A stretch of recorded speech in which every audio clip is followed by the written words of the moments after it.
Julho das Pretas é uma agenda comum do movimento de mulheres negras, criado em 2013 e que se espalhou por todo o país para celebrar o Dia da Mulher Afro, Latino-Americana e Caribenha, que é celebrado sempre no dia 25. Durante todo o mês são feitas diversas ações, debates, marchas.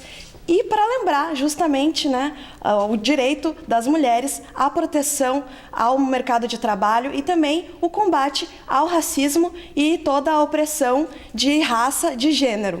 E o Nação pega carona nas reflexões que foram feitas durante todo este mês para debater o feminismo negro.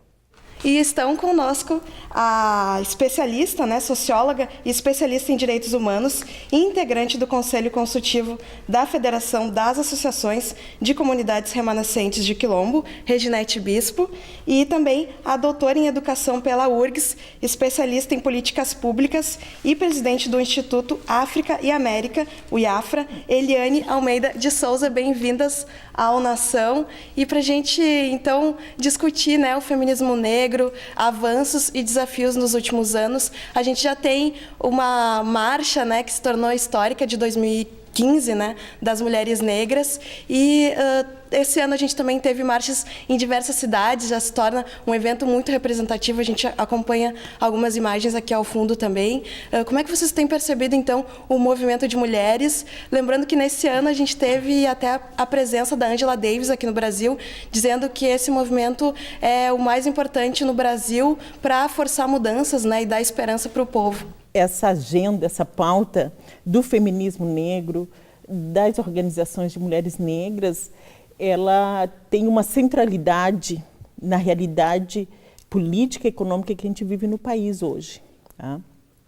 Porque a história do povo negro, do povo negro no Brasil, quase 4 séculos de escravização, 5 séculos de dominação, porque nós vivemos, vamos partir do princípio de que a gente vive numa sociedade que tem uma elite dirigente com uma mentalidade ainda escravocrata, Ou seja, que tem os que podem tudo, merecem tudo, e os que não são dignos de nada.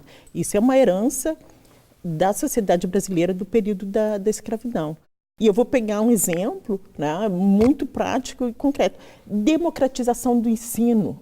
O ensino neste país sempre foi um ensino para as elites, para as elites brancas, que nunca investiram na educação no Brasil, porque, se vocês lembram, durante o período de escravização, pós-colônia até hoje, a elite branca mandava seus filhos estudar onde? Em Coimbra, Portugal, fora do país. Então, a educação nunca foi. Pensar a educação para o povo no Brasil nunca foi prioridade. Então, é com a luta do movimento negro, com a luta das mulheres negras, que a gente começa a querer pedir educação de qualidade, cotas raciais não porque somos pobres, mas porque somos um povo que fomos escravizados durante quase 4 séculos e nós queremos reparação por isso. Isso fez com que se repensasse a universidade. E hoje a universidade, especialmente a pública e as privadas também, estão num outro processo de produção acadêmica, de conhecimento, contrariando tudo e a todos que diziam que as cotas raciais, a inclusão de pobres e negros ia diminuir a qualidade do ensino. Isso é mérito das organizações negras, especialmente das mulheres negras. E lembrando ainda a Angela Davis, que nos visitou aí. Então, quando a mulher negra se movimenta, a sociedade toda se movimenta também, que a gente tem observado. E a Eliane tem uma pesquisa importante sobre as cotas, que a Reginete vinha pontuando aí, mudanças que está trazendo para a educação, um setor que a gente também precisa avançar muito, tem essa desigualdade que, como não seria diferente, também aparece muito fortemente na educação, mas a lei de cotas já está mudando um pouco o perfil dos estudantes e das universidades, dá para a gente dizer. Não é por acaso que no mês da mulher afro-caribenha eu me torno a primeira doutora negra da Lomba do Pinheiro, primeira doutora negra da minha família, primeira Parabéns. geração, né? Obrigada. E acho que isso também vem no olhar de denúncia, né? Quer dizer, se nós somos mais de 100 mil moradores na Lomba do Pinheiro, que é a pesquisa, que são quase 300, por que só uma mulher negra consegue ser doutora em educação, né? Então a gente também traz esse olhar da periferia, né? Do lugar de onde eu venho, onde eu moro e de onde eu falo, né? Como uma dificuldade na questão da educação, né? O quanto nos foi difícil, né, essa chegada, o quanto tem sido difícil a chegada na universidade pública, que é um espaço, né, que ainda tem esse perfil de elitismo, né? E a gente descobriu com esses alunos entrevistados, eu entrevistei ex-alunos cotistas, que é a primeira pesquisa também inédita que olha para esses alunos que já se graduaram, porque a gente tem alunos cotistas hoje na universidade, mas não sabe quem são, de onde estão, né, e para onde vão esses alunos. Então eu me debrucei para entrevistá-los, né, para entrevistar esses alunos cotistas, explicando um pouco e tentando entender por que essa questão das cotas raciais ainda tem incomodado, né? Porque sociais, ok, cotas sociais tranquilo, mas quando chega na questão das cotas raciais, a gente ainda tem escutado, não só dentro da universidade, mas em toda a nossa sociedade, e se formos fazer um parâmetro, mais de 50% ainda tem sido contrário às cotas. A nossa sociedade não só está dividida, mas a gente tem muitas pessoas ainda contrárias às cotas, porque não entenderam, né, que é uma política reparatória. Então a gente precisa reparar algo que foi perdido. E você só repara quando você coloca para o outro um pouco mais da questão igualitária. Se você não dividir um pouco mais da fatia daquele bolo, você não consegue falar em reparação, você não consegue falar em política pública. Então, o que acontece? A gente tem alunos que passaram por essa universidade, se formaram e trouxeram ali na questão do acesso, permanência e empoderamento muitas denúncias. Esses alunos cotistas raciais, entrevistei só alunos negros, foram homens e mulheres. Da Universidade Federal da Universidade do Rio Grande do Sul, da URGS, foram, a partir das cotas que iniciou em 2008, né, foram discriminados por seus colegas negros, por seus colegas não negros, né, que são os cotistas, não cotistas também, mas principalmente pelos professores. Então, acho que trouxe aí uma questão muito séria que a gente precisa investir mais na formação. E não é na qualificação, não, porque assim, né, é formação mesmo de professores, né? A partir desse olhar que a universidade precisa se redemocratizar por dentro e por fora, né? A partir desse olhar de flexibilização das legislações, que as cotas estão dando certo, elas existem, elas funcionam, mas elas precisam ainda avançar. E esse avanço, né, na pesquisa ele pontuou isso, né, que o currículo é que tem sido o maior entrave. Os nossos alunos cotistas negros chegam da periferia e encontram um currículo eurocêntrico. Não se veem. Muitos alunos evadiram. Nós tivemos, assim, fala desses alunos muito pesadas, de muitas dores, de muitas discriminações e muitos preconceitos, né? Sofridos pelos professores, pelos colegas, por alguns gestores também, mas isso forma, né, essa universidade pública, que a gente quer que seja mais democrática, porque ela ainda não é, né, ela está mudando o seu perfil. Temos cotas agora na pós-graduação, né, porque antes era na graduação, para negros, indígenas e alunos de escolas públicas. Na pós-graduação, acho que houve um avanço muito importante em 2017, que eu participei de uma comissão que foi cotas para negros, indígenas, trans, quilombolas. E eu acho que essa questão dos quilombolas, ele também é um outro recorte que a gente precisa conversar, que a gente precisa falar, porque os quilombolas e os negros não são iguais. Né? Quer dizer, tem especificidades e essas especificidades precisam também adentrar dentro da universidade. Então foi muito importante estar lá dialogando e vendo essa instituição se redemocratizando um pouquinho mais por dentro, tentando se redemocratizar,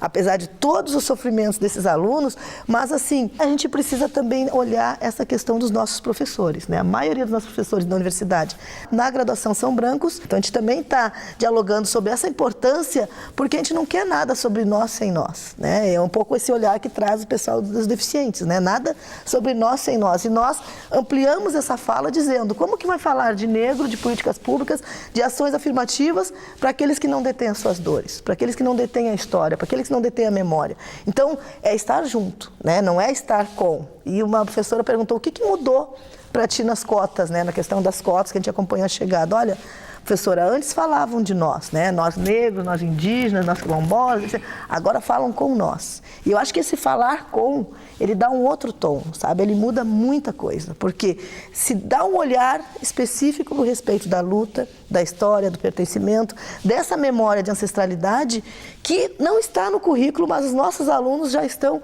colocando, já estão dialogando, já estão fazendo movimentos para que aconteça. Nós temos exemplos na Universidade Pública hoje Federal muito significativos, muito importantes, né? Tem o grupo do Balanta, que é um grupo que acampou na reitoria quando a universidade tentou aprovar um projeto sem consultá-los.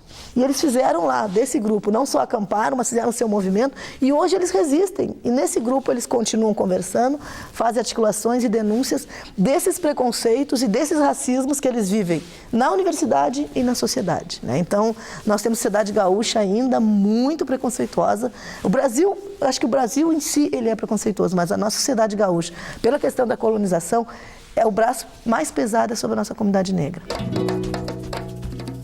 A gente falou de uma política pública importante, né, e da lei de cotas aí que está mudando um pouco o cenário na questão educacional, mas a gente tem também muitos entraves no mercado de trabalho, né? A mulher negra segue recebendo um salário menor, né, proporcionalmente, e também a dificuldade de chegar aos altos cargos, né, os cargos executivos.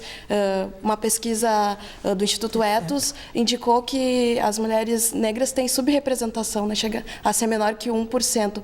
Reginete, o que precisa ainda avançar nesse sentido? A gente percebe o racismo institucional muito forte, né, no mercado de trabalho. Sim. Quando eu falo, né, que a sociedade brasileira ela é racista, né, a gente parte do princípio de que o racismo, assim como o machismo, são duas categorias de dominação que transversalizam toda a sociedade, especialmente as instituições públicas. O Estado brasileiro ele foi constituído e concebido dessa forma, né, para privilegiar um grupo, né, muito pequeno, uma elite branca, para manter a dominação. Ou seja, então, no Brasil, a burocracia, inclusive a burocracia, ela está constituída para inviabilizar as políticas públicas para a população negra, inviabilizar a ascensão do negro em qualquer esfera. A dominação ela é política, ela é econômica, ela é social, né? E o mercado de trabalho, a gente vive hoje algo assim assustador. Nas 2 últimas décadas, né, nós negros, boa parte, né, da população negra, se pegar como exemplo as trabalhadoras domésticas, né, começam a se inserir no mercado formal de trabalho, porque grande parte dos trabalhadores negros sempre operaram no mercado informal, né. Pegar as trabalhadoras domésticas, porque é a categoria mais emblemática, porque tem uma longa história de luta pelos direitos trabalhistas da categoria, né? Hoje, quando a gente começa a se inserir no mercado de trabalho, começa a aumentar o grau de escolarização, né, da população negra, que a gente pode disputar as altas gerências, né, os grandes cargos, né, aqueles que realmente constituem poder, né? O que acontece? A gente começa a ter que lidar com o Congresso, com um governo que é racista, que é xenófobo, tem ódio ao pobre. A reforma trabalhista que subtrai direitos fundamentais, especialmente de nós mulheres negras, né? Com o discurso de que o brasileiro está vivendo 76 anos, em média, né? Não é verdade, porque se tu pegar essa média nacional e colocar recortes de gênero, de raça, recortes regionais, você vai ver que não é isso. Nós, mulheres negras, nós temos uma média de vida de 69 anos. Ou seja, tu te aposentar integralmente, se tu quiseres uma aposentadoria integral, tu não te aposenta com menos de 65 anos. E ainda, para te aposentar integralmente com 65 anos, tu tem que ter contribuído 49 anos com a Previdência. O que a gente sabe que para nós é impossível, porque o mercado formal não nos aceita. A média de uma mulher negra permanecer no trabalho é de, no máximo, 36 meses. Né? Então, quando tu perde um trabalho, até tu te inserir no outro trabalho formal, né? É 2, 3, 5 anos e a maioria nem consegue se inserir. Ou seja, isso tudo conta para aposentadoria. Né? Então, tu vai chegar com 69 anos, né? Se chegar, né? sem direito à aposentadoria. Eu coordeno uma organização de mulheres negras chamada Instituto Acani, e nós fizemos um longo debate com as mulheres negras sobre essa pauta, de como isso nos afeta. Hoje, nós, mulheres negras, os trabalhadores em geral, mas nós, mulheres negras, estamos sem proteção social, do ponto de vista da Previdência, né? E isso, então, não era à toa que os meios de comunicação estampavam todo momento, durante o debate da reforma, uma mulher negra e um homem negro dizendo que a reforma trabalhista era maravilhosa, né? Porque agora todo mundo ia poder se inserir. Não, todo mundo vai se inserir de forma precária no mercado de trabalho.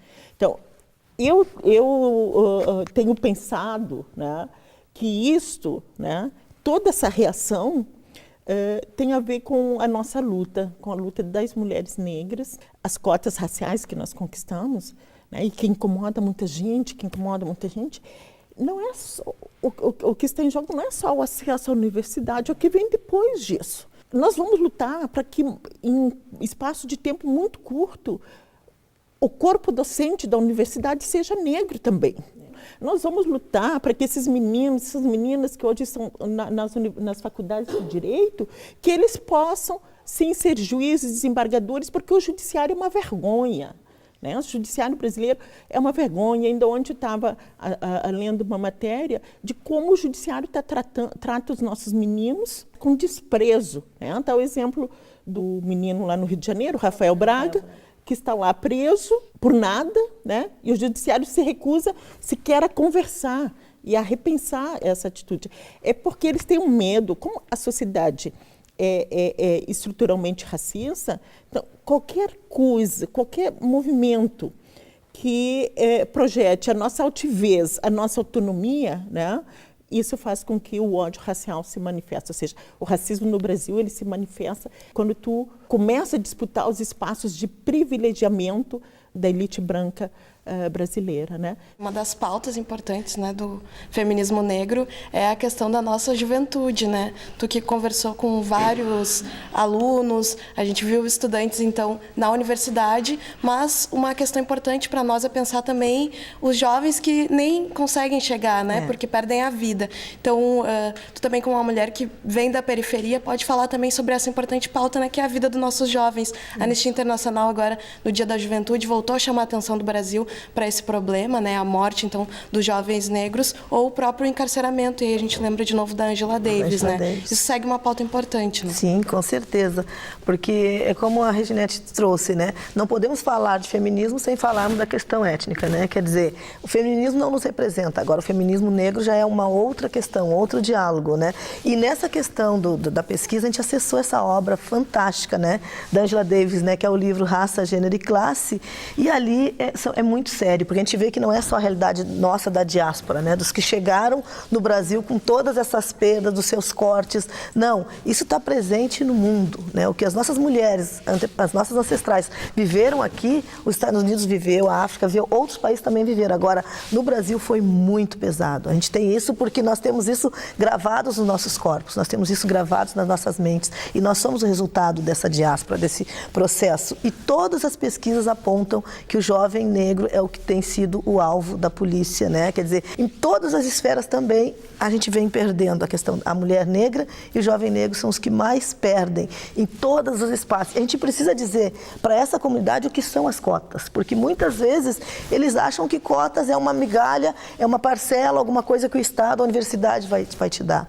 E a gente tem isso muito tranquilo, dizendo que não, que cotas é uma reparação histórica, social, emergencial, porque nós não queremos cotas a vida toda. Estados Unidos teve cotas por quase 50 anos, né? Muita coisa mudou por lá, não vou dizer que acabou-se o racismo nos Estados Unidos, não é isso, mas assim, alguns resultados de mídia, de não consumir aqueles produtos e principalmente a eleição e reeleição de um presidente negro. Isso foi histórico, foi pontual e aconteceu, todos nós conseguimos viver isso. E aqui no Brasil, a gente tem poucos elementos referenciais negros para serem as pessoas que vão ser as importâncias para essa comunidade. Então, o que a gente precisa também, né, não é criar ídolos, não é isso que a gente está falando. A gente está falando de referências negras, de mulheres e homens negros que têm essa caminhada toda que não está no currículo, porque nós tivemos muitos referenciais negros brasileiros que não estão no currículo, não entraram no currículo. Então, os nossos jovens também não se conhecem.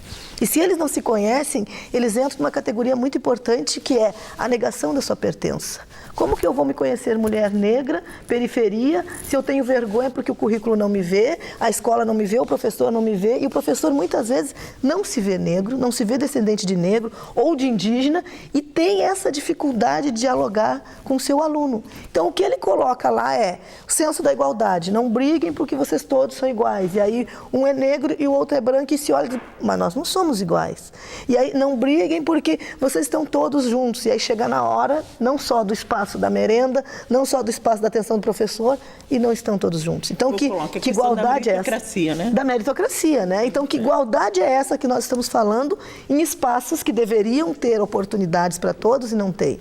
E aí eles colocam para nós que ainda hoje, após 10 anos de cotas, que as cotas é entrar pelas portas dos fundos, é que os negros não têm condições, capacidade, e aí nós vamos desconstituindo esses tabus, esses preconceitos, dizendo, olha, para quem nunca entrou, uma janela, uma flechinha, tá bom, vamos entrar. E outra, não estamos falando aqui em capacidade, todos são capazes, estamos falando em falta de oportunidade, que acho que a Ginete trouxe muito bem, o mercado que não te vê, o mercado que passa, esses alunos nossos lá na universidade passaram como sujeitos invisíveis, invisibilizados, eles foram invisibilizados dentro de uma universidade que abriu cotas para incluir.